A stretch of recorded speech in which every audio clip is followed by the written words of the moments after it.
Hello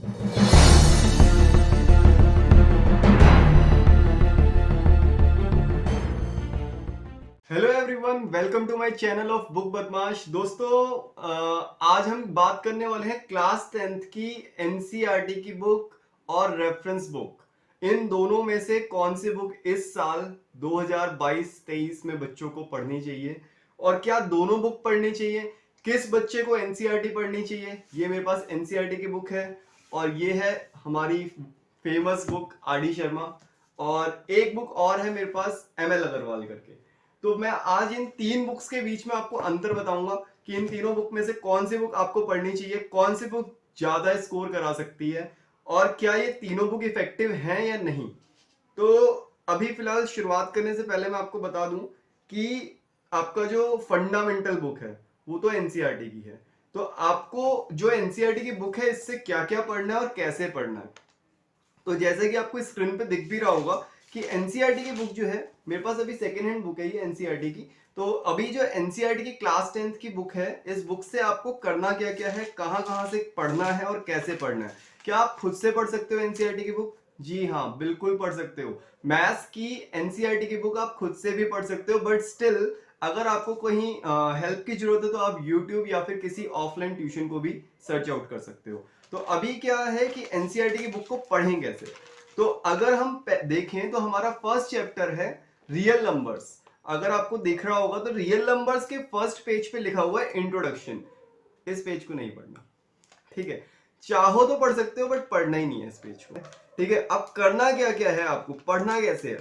तो आप जब भी पढ़ते हैं तो आपको तीन चीजें बुक के अंदर नजर आती हैं। एक तो प्री एग्जाम्पल क्वेश्चन, यानी कि एग्जाम्पल से पहले लिखे हुए, जैसे एग्जाम्पल नंबर 1 जो चैप्टर का पहला चैप्टर होगा उससे लिखा हुआ पहले कुछ थ्योरी से, कुछ रियल लाइफ एग्जाम्पल से कुछ बातें एनसीईआरटी ने भी एक्सप्लेन कर रखी हैं। यही सेम चीज आर.डी. शर्मा ने एक्सप्लेन कर रखी है बट बहुत सारे क्वेश्चंस के साथ कर रखी है। अभी इसकी बात बाद में करेंगे। तो एनसीईआरटी ने क्या कर रखा है, एग्जाम्पल से पहले प्री एग्जाम्पल क्वेश्चन दे रखे हैं। अब ये प्री एग्जाम्पल क्वेश्चन जो है सॉल्व है, यहाँ पर कुछ बातें दे रखी है, क्वेश्चन जो है वो एक इंक्लूड हो रखा है हमारे आंसर के अंदर ही, ठीक है। तो आपको एक बात पढ़नी है, आपको सिस्टमेटिक तरीके से आपको समझ में आने लगेगा कि एक्चुअल में आपका चैप्टर कहना क्या चाहता है।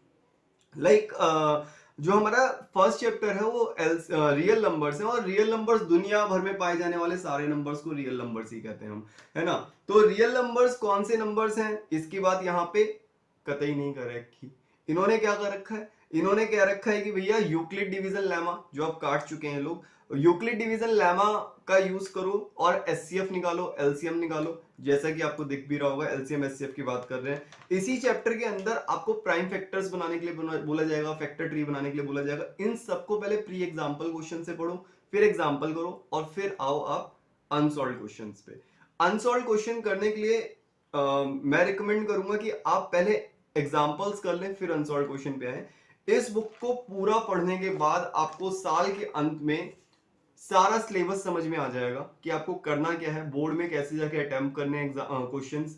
मगर अगर आपको इफेक्टिवली बहुत ज्यादा प्रैक्टिस करनी है, क्योंकि सीबीएसई जो है माइट भी इस बार अगर पेपर टफ बनाता है तो आपको कहीं ना कोई रेफरेंस बुक तो लेनी ही पड़ेगी, ठीक है। तो अगर रेफरेंस बुक लेनी पड़ेगी तो रेफरेंस बुक कौन सी ले, तो मेरे पास दो बुक है, एक है आर.डी. शर्मा और दूसरी है एम.एल. अग्रवाल।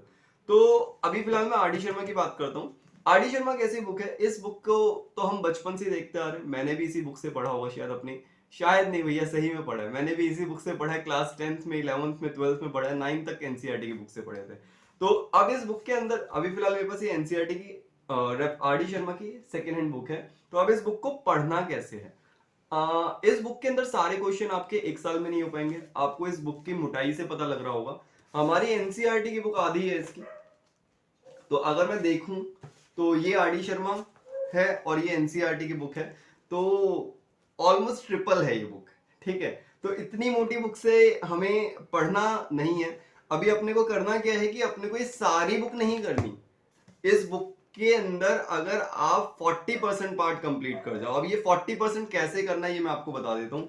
वीडियो के एंड में यही बताऊंगा कि आप कहां से परचेज कर सकते हो ये बुक्स, ठीक है। इफेक्टिवली आप न्यू बुक और सेकेंड हैंड बुक कहां से परचेज कर सकते हो, वीडियो में बने रहना, आखिरी में बताऊंगा मैं। तो जैसे कि अब ये आर डी शर्मा है, आर डी शर्मा में एक चैप्टर उठा रहा हूं जो इस बार आपके सिलेबस का पार्ट है। चैप्टर है हमारा पॉलिनोमियल्स। आर डी शर्मा की एक खास बात क्या है कि इसने लेवल 1, लेवल 2, लेवल 3 ऐसे क्वेश्चंस दे रखे हैं जिससे आप अपने लेवल को जज कर सकते हो। लेवल 1, लेवल 2, लेवल 3 के अंदर सॉल्व क्वेश्चंस भी हैं, अनसॉल्व क्वेश्चंस भी हैं। तो ये यहां से आपको थोड़ा फायदा होने वाला है क्योंकि यहाँ पे नंबर ऑफ क्वेश्चंस बहुत ज्यादा है। ठीक है, तो इतने क्वेश्चंस मिल जाएंगे कि आप कर करके पगला जाओगे और बोलोगे कि सर ये तो मजा आ गया। ठीक है, अगर आप सच में अच्छा स्कोर करना चाहते हैं, 90 प्लस लेके जाना चाहते हैं अपने स्कोर के लिए, तो NCERT is the fundamental book जो आपको पढ़नी ही पड़ेगी। मगर एनसीईआरटी के अलावा जो बुक आपको जरूरत की है वो है एक रेफरेंस बुक। रेफरेंस बुक में मैंने रिकमेंड करा कि आप आर डी शर्मा से पढ़ लें। आर डी शर्मा के अलावा मेरे पास एक और दूसरी बुक है इस टाइम पे जो अवेलेबल है। 40 से 50%, मैक्सिमम 60% भी अगर आप कर ले गए इस बुक का, दोनों बुक का, आर डी शर्मा हो चाहे एम एल अग्रवाल हो, दोनों बुक का अगर 40 से 50% आप, मैक्सिमम 60-70% भी अगर कर ले गए तो आपकी मैथ्स के अंदर कमांड बहुत अच्छी बन जाएगी। एम एल अग्रवाल अगेन एक बहुत अच्छी बुक है, रिटायर्ड डीएवी के हमारे सर हैं ये, एम एल अग्रवाल सर। तो ये मैं जैसे कि आप बुक के अंदर भी देखोगे तो इन्होंने ये जो बुक लिखी है क्लास 10th की, ये इसके एपीसी इसके पब्लिशर हैं। तो इस बुक के अंदर भी सेम चीजें हैं। अब बुक के अंदर क्या क्या है, कैसे कैसे करना है, वो मैं आपको बता दूं। आर डी शर्मा और इसके अंदर अंतर यही है कि इन्होंने लेवल 1, लेवल 2 वाला जो हिसाब किताब आर डी शर्मा ने दे रखा है वो इन्होंने नहीं दे रखा, बट इन्होंने इलस्ट्रेटिव एग्जांपल्स बहुत दिए हुए हैं। इलस्ट्रेटिव एग्जांपल्स से आपको एक्चुअल में पता लगेगा कि क्या क्या एनसीईआरटी के अंदर जो अनसॉल्व क्वेश्चंस थे, क्या उनके और टाइप के क्वेश्चन आपके पास हैं या नहीं है। तो अगर आप हार्ड कॉपीज में कई बुक्स लेना चाहते हैं तो ये दो बुक जो हैं ये बेस्ट कौन सी बोलूंगा, फंडामेंट के लिए NCERT, best R D Sharma, then M L Agarwal. M L Agarwal is still very good book, मैंने खुद भी पढ़ाता हूँ मैं बच्चों को, तो मैं रिकमेंड करता हूँ आर डी शर्मा और एम एल अग्रवाल। तो इन दोनों बुक में से आप कोई भी बुक ले सकते हो। ठीक है, अब बात आती है बुक खरीदेंगे कहाँ से। इंडिया के किसी भी कोने में बैठे हुए आप अमेजोन से इस बुक को आराम से परचेज कर सकते हैं। दूसरा, आप ये बुक कहाँ से ले सकते हैं, दूसरा आप फ्लिपकार्ट से ले सकते हैं। कई सारी और भी शॉपिंग साइट्स हैं जहां से आप ये बुक खरीद सकते हैं न्यू फॉर्म में। अब बात करते हैं ये बुक सेकंड हैंड कहां से मिलेगी। जो मेरे हाथ में ये बुक है ये एज इट इज आपके पास कैसे पहुंच सकती है। तो डियर, इसके लिए हमने एक प्लेटफॉर्म बना रखा है। बुक बदमाश हमारा एक प्लेटफॉर्म है जो कि बुक रिव्यू नहीं करता, ये बुक बाइंग और सेलिंग का भी काम कर रहा है। तो बुक बदमाश के थ्रू नीचे डिस्क्रिप्शन में जाओ, वहां पे आपको एक लिंक मिल जाएगा और उस लिंक पे क्लिक करो। बिल्कुल सिंपल प्लेटफॉर्म है, आप वहां पे जाओ, शॉपिंग जैसे कर रहे हैं बुक की, आप बुक को सिलेक्ट करो, अपनी डिटेल्स डालो, अपना एड्रेस डालो और इस बुक को आप अपने घर तक मंगा सकते हो। मगर अभी अगर आप सीओडी कराना चाहो तो आप करा सकते हो इस बुक का। आपके पास जब बुक पहुंच जाएगी तभी हम आपसे पैसे लेंगे। तो आज की वीडियो के लिए बस इतना ही। प्लीज चैनल पे एक बार लाइक कर देना यार। अगर आपको कुछ बातें और पूछनी है, अपनी टेक्स्ट बुक और रेफरेंस बुक के अंदर और कोई इंफॉर्मेशन लेनी है तो प्लीज एक बार कमेंट सेक्शन में जरूर बताइएगा कि आप अगली कौन सी बुक का रिव्यू लेना चाहते हैं। और अभी के लिए थैंक यू, बाय।